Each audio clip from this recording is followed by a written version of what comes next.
Powkiddy are back at it again, releasing more and more handhelds than we can keep track of. Their latest being the brand new Q20 Mini, a $39 handheld with similar aesthetics to that of the Game Boy Micro. It's not going to be crowned king, that's for sure, but it's definitely targeting a market that Anbernic are missing out on. But the big question is it any good? And before I answer that, let's take a look at today's sponsor. PCBWay is a full-feature PCB supplier that will help with any of your upcoming modding needs. They sell standard PCBs for your projects that may not go to plan, and advanced PCBs for those of you that want the highest quality products inside of your builds. You can buy single PCBs, fully customized ones for your own builds which they help you with, or you can simply scan through their huge catalogue to find something that fits. PCBWay has also moved into new services such as 3D printing, CNC, injection molding and more. This allows you crazy modders out there to source all of your modding needs from one single place. They've also got some great welcome deals for new customers and even have reduced prices on standard PCBs for those of you that want to give it a try. So a big thank you to PCB for sponsoring this video. Now let's take a look at the design of the Q20. It's small, very small in fact, to a point where it could be in the same category as the Funkey S and the Game Gear Micro. On the face you'll find a 2.4-inch LCD display with a resolution of 320 by 240, which as you know is a great aspect ratio for playing your old retro games. The display used is actually very bright, and as much as there's not many pixels making it a little blurry at times, the colours have seriously blown me away. But I did notice a hefty amount of screen tearing when playing a wide number of games.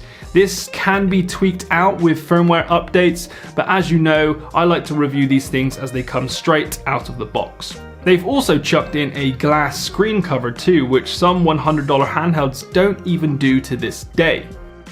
Now, let's talk about the buttons.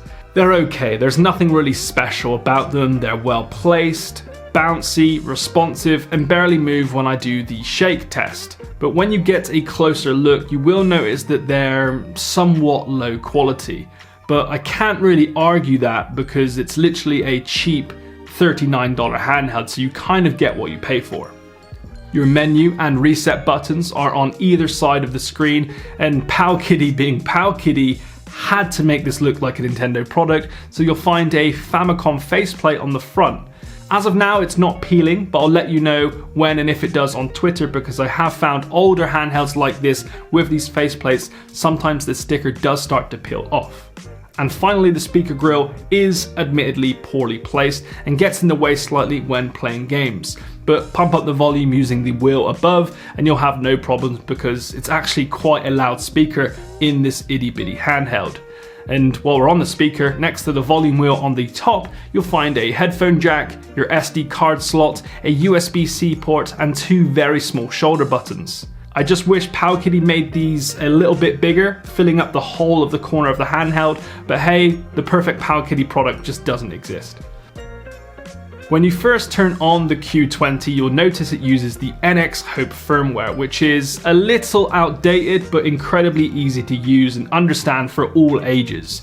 We also notice that it comes preloaded with games, which is becoming a rarer feature these days in handhelds because, well, for obvious reasons. But we'll take it. The Powkiddy Q20 doesn't have a lot of power at all, so I suggest sticking to systems under PlayStation 1. Anything more and you'll just have an unpleasant gaming experience. This is a handheld targeted towards the older generation consoles, and is at such a low price that it probably makes a good first handheld for kids, or those of you that want to start collecting these little things without spending a pretty penny. As you can tell, it's not perfect. There's screen tearing and aggressive frame skippings at time, but it's not the end of the world. It has no analog stick, no HDMI out, it's not the most comfortable, and playing for long periods of time will make you feel like your hands are bleeding. But again, it's $39, which I'll have to admit, it's not too bad for 39 bucks. The build quality is pretty average for the price. The screen is bright, speakers loud, and the gameplay isn't too bad if you don't mind a little bit of screen tearing. But I like that this could be the handheld to recommend for those of you that don't want to invest much into a handheld or want something to give to your kids that you don't mind them eventually breaking down the line. It's a simple, affordable handheld for those of you that don't want power or the highest quality gameplay. So there you have it, a little look at the Q20 Mini. If you enjoyed this review, hit that subscribe button because I have a lot more reviews coming up. And if you want to support the channel further, we do have Patreon in the links below that helps me and the writers build this brand. As per usual, thanks for watching. Catch you in the next one. Peace.